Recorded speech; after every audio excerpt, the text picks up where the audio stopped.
Oke.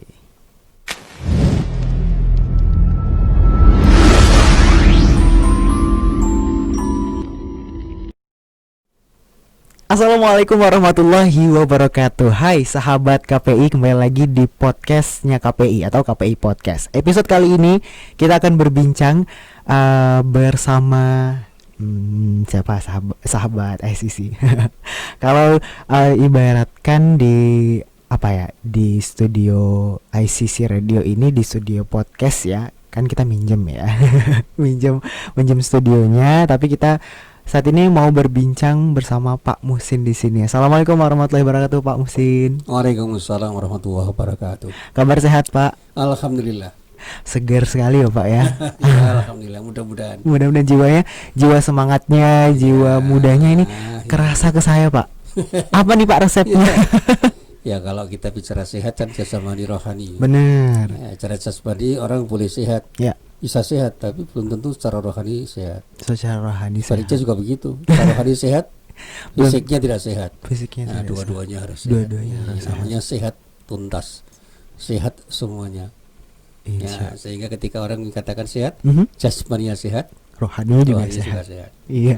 Kalau sahabat di sini belum tahu atau belum kenal, tapi kalau di website Fakultas Agama Islam, Pak Muhsin ini ada di dosen kita. Nah, tapi tidak ngajar KPI ya, Pak ya? Dulu pernah. Nah, kalau tambahannya adalah ternyata Pak Muhsin ini sebagai salah satu penggerak bisa dibilang, Pak, atau apa nih, Pak? Saya pendiri KPI. Bukan pendiri. Oh ya. Tapi penerus saja. Penerus gagasan yang kemudian menuangkan gagasan itu di dalam praktek. Oke. Berarti dulu pernah gagasan itu muncul, lalu saya tangkap, kita diskusikan dengan teman-teman, lalu kita implementasikan. Jadilah KPI itu menjadi seperti sekarang ini. Tapi perjalanannya sangat panjang. Nah, tapi kalau diceritakan seringkasnya, memang karena kita punya kemauan keras dan punya keberanian untuk memulai, alhamdulillah, yang kita lakukan bisa menghasilkan seperti yang Anda lihat saat ini. Ya. Iya. Dulu kalau saya baca-baca website juga ada fakultas dakwah ya, Pak ya. Iya. Fakultas dakwah, kemudian juga ada fakultas tarbiyah ya, Pak ya. Iya. Nah, fakultas tarbiyah ini dua fakultas, tapi akhirnya dijadikan satu menjadi Fakultas Agama Islam, dan namanya juga berganti semakin tahun ya, Pak ya. Iya. Nah, sekilas perjalanan dari Fakultas Agama Islam nih untuk sahabat KPI. Tapi tema kita di sini tidak jauh dari lingkungan kita, pertemanan kita, ataupun kehidupan kita. Apa itu? Yaitu nikah muda. Nah, yang udah siap-siap ataupun yang lagi cari jodoh, sabar yang belum dapat ya. Tapi yang udah dapat dan sedang meneruskan niat baiknya. Nah, kita boleh berbincang ke Pak Muhsin nih. Sebenarnya menurut Pak Muhsin sendiri untuk nikah muda ini apa sih, Pak? Gitu. Nah, kalau pertanyaannya apa? Ya, jawabannya nikah muda itu pernikahan yang dilakukan orang sebelum cukup usia. Cukup usia itu relatif. Oke. Karena usia muda dan tua itu terkait dengan cara pandang orang, termasuk terkait dengan budaya di mana kita hidup. Oh, berarti budaya juga mempengaruhi. Muda menurut kita di kota dengan muda menurut orang desa berbeda. Muda di sini di Indonesia dengan muda di luar Indonesia juga berbeda. Apalagi ketika kita bicara soal waktu ya. Waktu zaman ibu bapak saya, orang menikah pada usia 20-an itu sudah dianggap cukup. Nah, sekarang kalau ada mahasiswa usia 20-an sudah menikah, dianggap tergesa-gesa. Alon-alon toh gitu ya, Pak ya. Iya. Tapi memang banyak juga mahasiswa yang akhirnya sudah siap. Sebenarnya ibaratnya dikatakan ataupun tercetus menurut Bapak sendiri nih, faktor mahasiswa akhirnya ingin menikah muda apa saja nih, Pak? Ya, kalau kita bicara tentang kesiapan itu tidak akan bisa seluruhnya diukur dari usia. Ada orang yang usianya itu masih muda tetapi cukup siap untuk menikah. Tapi ada orang yang usianya sudah tidak muda lagi tetapi belum siap untuk menikah.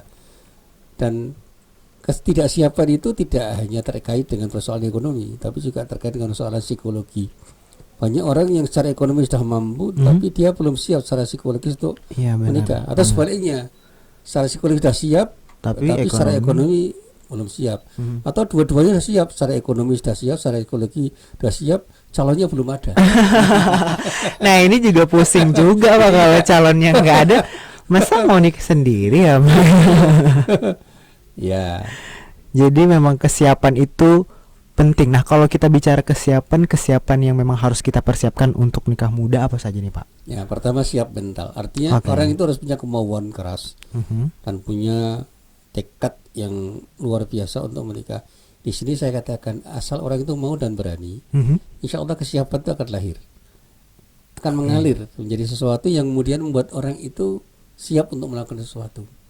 Nah, tapi kalau kita mau lebih dalam lagi untuk bicara tentang kesiapan, ya ada hal-hal yang harus secara objektif kita lihat. Ya, tidak hanya kesiapan subjektif, tapi juga kesiapan objektif. Artinya ada situasi di Indonesia yang membuat kita itu memang cukup siap untuk menikah, karena nikah itu butuh modal. Betul ya, Pak. Tidak hanya modal tekad, ya, tapi juga modal-modal yang lain yang harus kita siapkan sehingga pernikahan itu tidak akan menyengsarakan pihak yang menikah. Jangan-jangan nanti kita jadi suami menyengsarakan istri atau istri menyengsarakan suami karena sama-sama tidak siap untuk ada di dalam dunia pernikahan. Bahkan saya katakan pernikahan itu kan tidak sederhana karena terkait dengan banyak orang.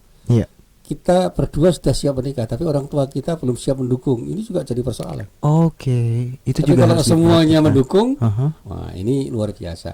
Yang belum terlalu siap menikah pun ketika didukung oleh kedua orang tua masing-masing, lalu masyarakatnya cukup mendukung, teman-teman mendukung, itu akan bisa melahirkan kesiapan yang cukup bagus bagi orang yang menikah.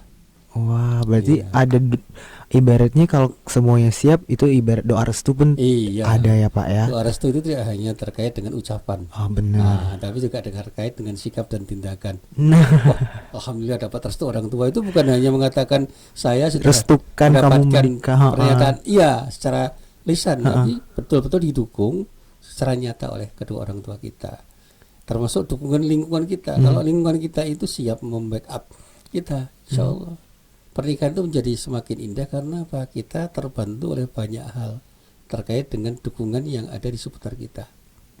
Gitu ternyata. Tapi kan kadang mahasiswa juga apa ya Pak ya, kesiapannya karena tadi salah satunya adalah dia takut kehilangan. Ya ada juga. Ada juga itu salah tidak satu. Semuanya begitu. Tapi faktornya itu juga bisa menentukan ya Pak. Meskipun itu bukan sesuatu yang saya sarankan. Kan kita secara faktual harus objektif bahwa mahasiswa yang berpacaran itu kan ada. Iya betul. Ya. Ada nggak orang yang takut kehilangan pacarnya?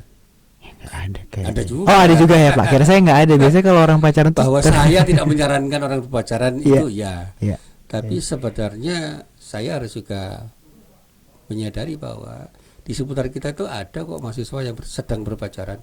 Nah daripada berlarut-larut dan bisa terlibat dalam kegiatan yang tidak baik, lebih baik menikah supaya semua yang terjadi itu menjadi sesuatu yang sah secara syariat. Nah itu cara pandang orang yang ketika dikonsultasikan pada saya mendukung. Wah Pak, saya sudah sekian lama berpacaran, saya takut terjerumus dalam perzinahan, sudah menikah saja. Nah, gitu. Berarti itu ada akhir kesadaran diri ya Pak ya. Meskipun solusinya tidak harus satu itu. Ya. Kalau kita itu belum siap menikah, sementara kita sudah terlibat dalam pacaran, sudah berpuasa dulu. Berpuasa untuk apa? Untuk menahan diri jangan sampai terlibat dalam kegiatan yang menjurus pada perzinahan. Ta'aruf boleh, tapi nggak usah kemudian dilanjutkan dengan pacaran. Karena apa? Pacaran itu kadang-kadang bukan hanya sekedar ta'aruf, lebih dari itu. Yang mengakibatkan orang bisa terjebak dalam perbuatan zina. Berarti kalau ta'aruf ini benar-benar harus mencari lembaga ataupun yang mendampingi ibaratnya ya Pak ya? Ya, bisa. Tidak semuanya harus begitu. Karena sikap dewasa orang ketika berta'aruf itu tidak harus didukung oleh semua orang atau banyak orang. Orang yang secara pribadi siap untuk berta'aruf setelah dia kenal sudah. Selesai. Karena saya hanya ingin kenal. Gitu. Nah, setelah itu apa yang mau kita rencanakan? Ya itu kita rencanakan. Rencana kita bisa rencana berdua, tapi kalau interaksi kita dengan orang yang menjadi calon pengantin itu terlalu intens bertemu, saya kira juga tidak seluruhnya positif. Daripada kita sering bertemu dan pertemuan kita itu bisa menjadikan fitnah, betul. Menikah saja. Jadi menikah sambil bisa melakukan tindakan untuk merencanakan sesuatu yang baik secara bersama-sama. Karena sinergi laki-laki dan perempuan dalam dunia pernikahan itu bisa melahirkan kekuatan yang luar biasa. Apa itu Pak kekuatan? Salah satu contoh mungkin Pak. Seorang laki-laki yang semula tidak mandiri itu bisa menjadi mandiri karena dukungan istrinya. Oke. Orang istri yang tidak percaya diri bisa menjadi percaya diri karena dukungan suaminya. Oh iya benar juga. Yang penting ada sesuatu yang diberikan oleh masing-masing orang. Jadi bergaul, berinteraksi dengan orang itu harus diawali dengan keinginan untuk saling memberi. Ya, jadi kalau kita bicara take and give, kita balik give and take. Give and take. Berikan. Oke. Baru kita akan mengambil. Artinya apa? Kesadaran kita itu harus kita tumbuhkan dulu menjadi kesadaran untuk memberi. Berikan yang terbaik. Jangan minta yang terbaik. Oke, jangan minta yang terbaik. Itu falsafah sedekah. Berarti ini juga apa ya Pak? Salah satu cara untuk mendapatkan jodoh adalah ta'aruf, ya kan? Iya. Kemudian bisa jadi juga salah satu setelah ta'aruf mungkin ada memperkuat. Wah kayaknya dia udah jodoh saya lah Pak. Bagi seorang pria ini kayaknya si A ini jodoh saya. Terus akhirnya tahajud minta.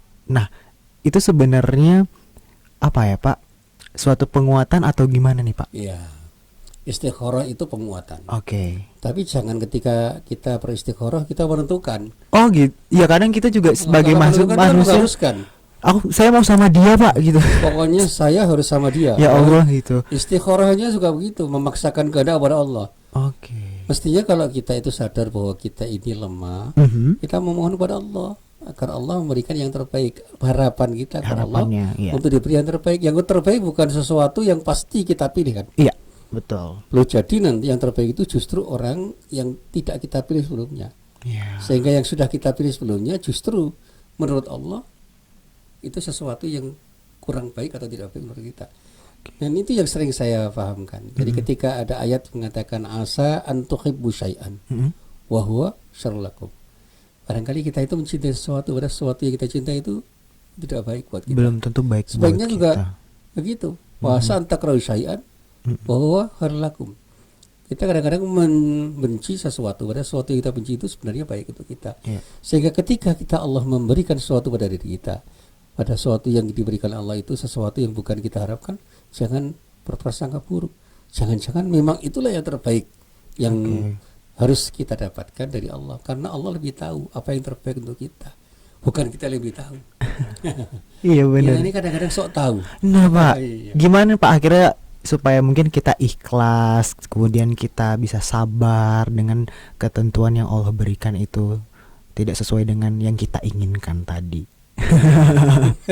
Ya sederhananya begini, berlatih untuk ikhlas itu tidak bisa instan. Ketika kita itu diberi oleh Allah, kemudian kita bersyukur, itu telah keikhlasan terbangun. Tapi ketika kita tidak bisa menerima pemberian Allah, setelah keikhlasan itu tidak terbangun. Nah pada saat ketika kita diberi, kita yakini bahwa pemberian dari Allah itu adalah sesuatu yang terbaik. Itu yang membuat kita itu bisa berlatih untuk ikhlas. Ketika ceritanya, Anda menyesal nggak mendapatkan istri seperti yang sekarang ini? Kenapa yang menyesal? Itu pemberian Allah yang harus saya syukuri kok. Demikian juga seorang perempuan ketika ditanya, Anda menyesal nggak dapat suami seperti sekarang ini? Jangan menyesal, karena itu pemberian Allah yang harus kita syukuri. Ketika kita itu bisa sama-sama bersyukur, insya Allah suami istri itu akan menjadi orang yang saling bisa memberi, yang pada saatnya itu akan membangun sebuah energi yang luar biasa untuk mendapatkan sesuatu yang jauh lebih besar daripada ketika kita hidup sendiri. Maka pernikahan itu akan menjadi sebuah kekuatan yang luar biasa, yang akan melahirkan sesuatu yang sebelumnya tidak bisa kita lahirkan, karena kita bisa mengerjakan sesuatu itu berdua. Nah, gitu. Bersatu kita teguh, bercerai kita runtuh. Jangan bercerai, kita cari lagi. Jangan sampai perceraian itu terjadi, karena perceraian itu meskipun sesuatu yang halal, itu bukan sesuatu yang dipilih oleh Allah, bukan sesuatu yang ideal. Artinya kalau Allah mengatakan Abdulul Halal dalam bahasa Islam kan gitu. Abdulul Halal itu kan perceraian, ya kan? Iya. Ya sesuatu yang halal tapi tidak disenangi oleh Allah. Iya, tidak disukai sama Allah. Iya. Kenapa kalau kita itu melakukan sesuatu yang halal tapi tidak disukai Allah, kita mantap? Jangan. Kalau bisa lakukan yang halal dari sisi Allah. Yes, betul. Tinggalkan yang haram, karena yang haram itu memang dibenci Allah. Makanya yang makruh pun kita tinggalkan, yang sunnah kita kerjakan. Betul. Makanya sekali kita itu mendayung, jangan sampai kita mundur. Dayung sampan itu sampai ke tujuan. Sehingga ketika kita sudah menikah, yakinkan bahwa ini pilihan terbaik. Dan mari kita bersama-sama mendayung sampan untuk menuju tujuan hidup kita, mencapai keluarga sakinah, mawaddah warahmah. Nah, itu yang indah. Tadi poinnya adalah bersyukur, menerima apapun segala yang Allah berikan, dan pastinya banyak kebaikan-kebaikan yang kita rasakan juga, ya Pak ya. Kalau dari Islam sendiri Pak, pandangan nikah muda, nah seperti apa nih Pak? Ya, memang tidak ada tuntunan yang jelas dari Quran dan hadis tentang menikah itu harus ada di usia berapa. Karena kesiapan setiap orang itu berbeda. Maka ketika orang itu dikatakan nikah muda, itu kan terkait dengan persoalan budaya sebenarnya. Cara pandang orang itu kan mengalir saja. Asal kita siap menikah, meskipun orang mengatakan bahwa kita terlalu muda untuk menikah, nggak ada masalah. Kita yakin pada diri kita bahwa kita bisa. Gitu. Kadang meyakinkannya ini Pak yang susah. Tidak mudah, karena perlu berproses tuh. Melatih diri untuk percaya diri itu tidak mudah. Makanya selalu saya katakan kepada mahasiswa saya dengan kata-kata yang indah itu, what man can be, we must be. Kalau orang bisa, kita harus bisa. Itu artinya apa? Kalau orang dengan kesiapan tertentu bisa melakukan sesuatu, kita dengan kesiapan yang sama bisa kok melakukan sesuatu yang sama dengan mereka yang bisa melakukan sesuatu itu. Kalau mereka bisa menikah dalam usia 20-an, kenapa kita tidak? Iya benar. Begitu. Benar-benar Pak, tapi memang banyak kalau masyarakat tuh biasanya nikah mentargetkan 27, 25. Tapi tidak salahnya juga untuk kita yang sudah siap tadi. Contoh secara harfiah, Nabi kan menikah pada usia 25. Iya, betul. Cuma istrinya janda usia 40. Betul. Apakah orang Islam itu harus menikah pada usia 25 untuk laki-laki dan istrinya harus janda usia 40? Mana? Tidak Pak. Anda kan laki-laki, nanti saya usia 25 akan menikah. Saya akan contoh Rasulullah mencari janda yang usianya 40. Ya, tidak harus harfiah seperti itu. Artinya apa? Itu satu pilihan dari Rasulullah untuk memilih Khadijah, dan Khadijah memilih Rasulullah. Dan karena Rasulullah itu memilih karena Allah, Allah ridho. Makanya rumah tangganya luar biasa. Bagus, indah, betul, menenangkan dan sakinah betul. Sampai Khadijah meninggal, Rasulullah kan nggak menikah lagi. Iya, betul. 2 tahun setelah Khadijah meninggal baru Rasulullah menikah lagi. Dan ketika Rasulullah menikah juga menikah karena Allah. Jadi pernikahannya indah sekali. Dan ketika kita menikah karena Allah, muda atau tua itu bukan persoalan. Yang penting niatkan semua karena Allah. Gitu. Yakinkan pada diri Anda bahwa Anda bisa. Yakinkan pada diri kita bahwa kita bisa.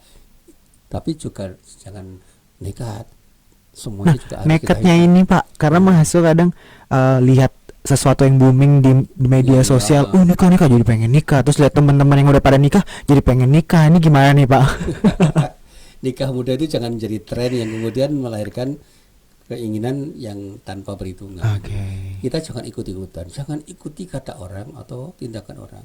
Karena semua orang itu punya pertimbangan masing-masing. Tapi kalau kita yakin bahwa kita bisa, why not? Kenapa tidak? Itu.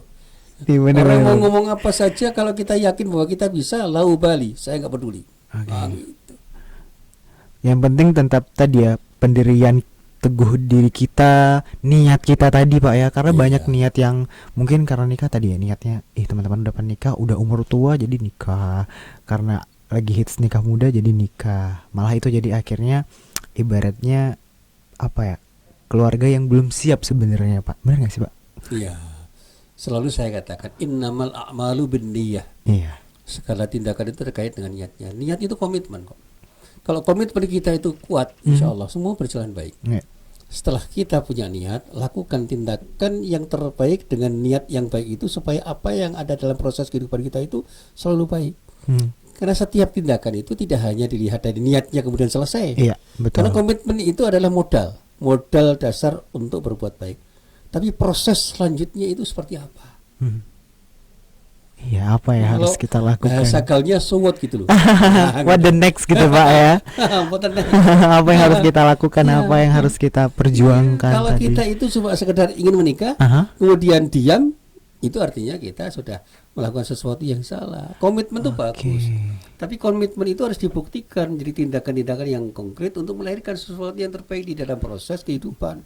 Sehingga dari sebuah proses yang baik itu akan lahir sesuatu yang baik. Iya, benar-benar. Setiap apapun yang kita ambil harus bertanggung jawab. Dan resikonya kita juga harus bisa bisa menerima tadi Pak ya. Orang itu harus punya sikap tanggung jawab di dalam setiap tindakan yang dia lakukan. Berani berbuat, berani tanggung jawab. Ketika kita mau menikah, menikahlah. Tapi setelah nikah, so what? Jangan diem diri aja ya. Jangan nikah, cuman mau enaknya apa aja. yang mau kita lakukan? Kita harus melakukan tindakan yang memang harus kita lakukan dalam pernikahan kita. Supaya pernikahan kita itu melahirkan keluarga sakinah, dan pada saat ketika kita ingin keluarga kita itu sakinah, pasti ada sesuatu yang harus kita lakukan bersama-sama dengan orang yang bersama-sama kita di dalam pernikahan. Suami harus bersinergi dengan istri harus bersinergi dengan suami, dan suami istri itu secara sinergis harus melahirkan sesuatu yang terbaik bersama-sama. Keterpaduan energi yang ada di dalam diri suami dan istri itu akan menjadi sebuah energi yang luar biasa, yang akan melahirkan sesuatu yang luar biasa, yang belum tentu akan bisa dilahirkan oleh seorang suami dan istri ketika dia sendiri. Iya bener juga ya. Jadi balik lagi tadi. Nah ini Pak, boleh dong untuk pesan dari mungkin teman-teman saya yang mau menikah, ataupun nanti ada yang sudah berpikir, ini bener juga ya kata Pak Muhsin terkait ini. Boleh nih Pak pesan untuk yang mau nikah muda, ataupun pilihannya seperti apa? Kalau orang itu mau menikah, pertimbangan. Kalau itu baik, lakukan. Tapi kalau itu menurut kita belum tepat untuk kita lakukan, jangan. Tunda, itu sabar namanya. Sabar itu tidak harus selalu terkait dengan penundaan sesuatu untuk sesuatu yang memang sekarang harus kita kerjakan. Diperlukan kesabaran juga. Untuk apa? Berani membuat keputusan. Berani membuat keputusan itu perlu kesabaran, karena ketika kita sudah membuat keputusan, sudah lakukan apa yang kita lakukan, kemudian bertanggung jawab. Fa idza azamta wa tawakkal 'ala Allah. Kalau sudah punya azam, tekad kuat, ayo sikap tawakal kita bangun untuk kita serahkan pada Allah. Maka hidup itu lalui dengan ikhtiar. Upaya optimal. Harus doalah kepada Allah. Mohon kepada Allah agar kita diberi yang terbaik. Selebihnya tawakal. Artinya apa? Tawakal itu harus mengiringi setiap tindakan kita di dalam berikhtiar. Dan doa kita itu harus kita yakini sebagai permohonan dari Allah yang akan dikabulkan oleh Allah. Sehingga ada harapan kita akan menjadi yang terbaik karena doa-doa kita dan ikhtiar kita. Dan sikap tawakal kita itu menjadikan diri kita tenang. Karena apa? Kita selalu merasa bersama dengan Allah. Iya benar. Jadi tenang ya Pak. Jadi ya calm down lah. Ibaratnya tidak ada emosi yang begitu muncak untuk apapun yang nanti terjadi. Kalau mau cerita sedikit ya, boleh Pak, 1 menit 2 menit. Ketika saya menikah, orang heran, kok berani? Bapak dulu menikah di umur? Saya menikah sudah mendekati usia yang kritis. 29 tahun. 29 tahun, baik. Itu bukan karena saya ingin menikah dalam usia 29 tahun. Iya, betul. Itu dua rencana saya, karena saya bercita-cita menikah itu pada usia 26 27. Tapi saya gagal untuk menikah karena yang mau saya nikahi menolak untuk saya nikahi. Gitu. Ini cerita-cerita di zaman. Tapi saya tidak pernah menyesal, karena Pak Allah menunjukkan siapa yang paling tepat untuk saya pilih dan dipilih oleh Allah untuk saya nikahi. Di usia 29 saya menikah. Dan istri saya itu terlalu muda untuk saya nikahi, karena usia istri saya itu baru 20 tahun. Baru 20. Tapi saya yakin bahwa itulah pilihan terbaik. Karena dalam istikharah saya semakin yakin bahwa itu pilihan yang terbaik dari Allah. Dan istri saya juga istikharah. Dan tidak tanggung-tanggung, saya istikharah saya itu 6 kali. 6 kali istikharah itu. Yang intensif betul 2 kali. Dan doa saya itu sederhana, ya Allah pilihkan orang yang terbaik untukku, dan pilihkan diriku untuk menjadi sesuatu yang terbaik untuknya. Jadikan diriku menjadi jembatan emas untuk dirinya menuju ridhomu, dan jadikan dirinya menjadi jembatan emas bagiku untuk menuju ridhomu. Doa saya begitu. Tapi seringkali saya buat buruan. Pak Muhsin ketika berdoa ketika salah-salah sholat atau di saat setelah sholat, ya Allah berikanlah saya istri sholihah. Pak Muhsin berhasil? Enggak berhasil. Karena apa? Istri saya tidak bernama Solihah. Oh iya benar juga Pak. Tapi insya Allah meskipun tidak bernama Solihah, Iya. dia Solihah. Karena apa? Insya Itu Allah. pilihan Allah untuk diri saya, dan Betul. itu yang saya syukuri. Iya benar, meyakinkan diri juga, membimbing dan menuntun tadi Pak ya. Iya, Ini kita juga- sama-sama membimbing dan menuntun. Artinya apa? Bukan hanya suami yang harus menjadi pembimbing. Iya. Pada saatnya suami pun harus dibimbing istri. Karena sinergi itu membangun sebuah kekuatan yang luar biasa. Karena komunikasi yang efektif itu terjadi ketika kita bisa saling memberi. Yes. Nah. Aduh, tadi ya konsepnya. Iya. Kita jangan kita meminta apa yang Iya. diberi, tapi kita juga harus membalas dengan berian kita gitu Pak Iya. ya. Yang utama justru memberi dulu. Ini yang namanya rahmah. Iya. Cinta itu yang paling utama, itu rahmah. Itu cinta Allah pada diri kita, termasuk cinta ibu pada diri kita. Ibu kita itu tidak pernah meminta apa-apa ketika memberikan ASI pada kita. Iya betul. Iya, dia ikhlas memberi tanpa meminta apapun. Itu nahwan. Masya Allah. Dia punya keinginan memberi yang terbaik pada anak-anaknya. Nah, kalau kita sebagai suami punya keinginan untuk memberi yang terbaik pada istri, alangkah bahagianya istri kita. Masya Allah. Demikian juga sebagai istri, kalau seorang istri itu punya keinginan kuat untuk beri yang terbaik pada suaminya, alangkah bahagianya suami yang mendapatkan istri seperti itu. Tapi kalau kedua-duanya ingin saling memberi yang terbaik, wah kehidupan itu menjadi indah. Masya Allah, itu Luar paling biasa. penting. Baik. Terima kasih Pak Muhsin karena Iya. waktu begitu singkat ini untuk kita berbincang, padahal seru banget ya Pak kalau kita bahas nikah muda. Iya. Bisa pandangan saya langsung berubah nanti ya. Cepet-cepet langsung, tapi jodohnya ini Pak yang belum ada. Jangan-jangan bulan depan sudah menikah atau minggu depan sudah menikah, kita nggak tahu. Karena Iya apa? benar. Yang benar. penting pertama kemauan kuat itu harus ada pada diri kita. Yang kedua keberanian. Keberanian. Tapi yang iya. tidak kalah penting harus ada calonnya juga. Sudah kemauan, yang beranian, calonnya belum ada, susah juga. Kami minta pada Allah, betul, ya Allah bukakan berdoa. pintu hatiku untuk menerima Iya. orang yang menjadi pilihanmu untukku, dan bukakan pintu hatinya untuk menerima pinanganku, kan begitu. Masya Allah, betul, Sehingga Pak. lamaranku diterima karena hatinya telah Hatinya. terbuka untuk menerima pinanganku, karena engkau telah berkenan untuk membuka pintu hatinya. Aduh, Ini doa. doa Yang memiliki yang- hati ke Allah. Benar, Pemilih membuka hati itu semua. Allah. Jangan pernah ragu. Jadi pemilih hati itu Allah. Yang mengubah yang ada di hati itu hanya Allah. Masya Allah. Makanya yang semula membenci kita bisa mencintai kita, yang semula mencintai kita bisa membenci kita tiba-tiba. Itu karena Allah juga. Allah berkehendak untuk mengubah hati orang. Masya Iya, Allah. membulak-balikkan hati orang. Kira-kira begitu. Insya Allah. Iya. Nanti kita berbincang lagi Pak kalau misalnya Insya Allah. tema-tema yang Iya. menarik kita bahas di sini Pak ya. Iya. Terima kasih Pak Muhsin. Selamat beraktivitas kembali nih Iya. untuk hari-hari ini. Semoga Oh. semangat ya Pak ya. Untuk sahabat KPI, terima kasih yang sudah menyimak di channel YouTube ataupun di Spotify kami. Jangan lupa untuk like, comment, dan subscribe. Pastikan juga kalian harus pantengin terus episode-episode selanjutnya karena kita akan membahas dengan tema-tema yang menarik. Saya Veno pamit undur diri. Jangan lupa untuk selalu berilmu, beradab, dan berdaya guna. Wassalamualaikum warahmatullahi wabarakatuh. Waalaikumsalam warahmatullahi wabarakatuh.